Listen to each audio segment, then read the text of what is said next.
A report from the U.S. Department of Treasury found just 11% of federal rental assistance sent out has been distributed as of the end of July. Indiana's Housing Authority says it's committed 20% of its funding so far.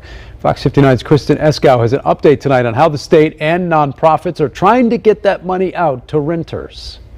Right now, Indiana Legal Services and other organizations are working with tenants and landlords coming to small claims court for eviction hearings. The goal is to get more people paired up with the rental assistance they need. Found myself on the side of eviction, which has never happened to me before. Jamila Jones says she had been facing eviction since October due to financial hardship from the pandemic. Now she's working with Indiana Legal Services to obtain emergency rental assistance to cover back rent and late fees. If I did not have Indiana Legal Services as my representation, I don't know what I would be doing right now. Several other organizations that provide legal help are running clinics at small claims courts in multiple townships across Marion County.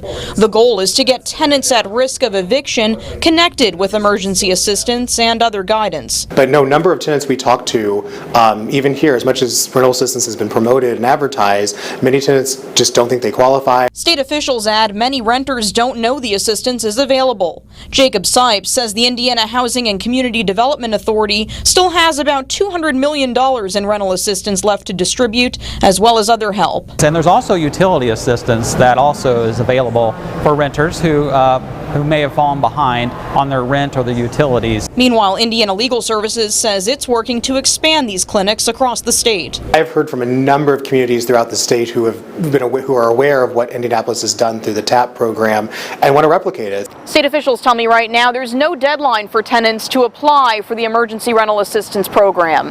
In Lawrence Township, Kristen Eskow, Fox 59 News. Kristen, thank you. The new guidance from the Treasury Department allows states to give out assistance to landlords and to utility providers more quickly.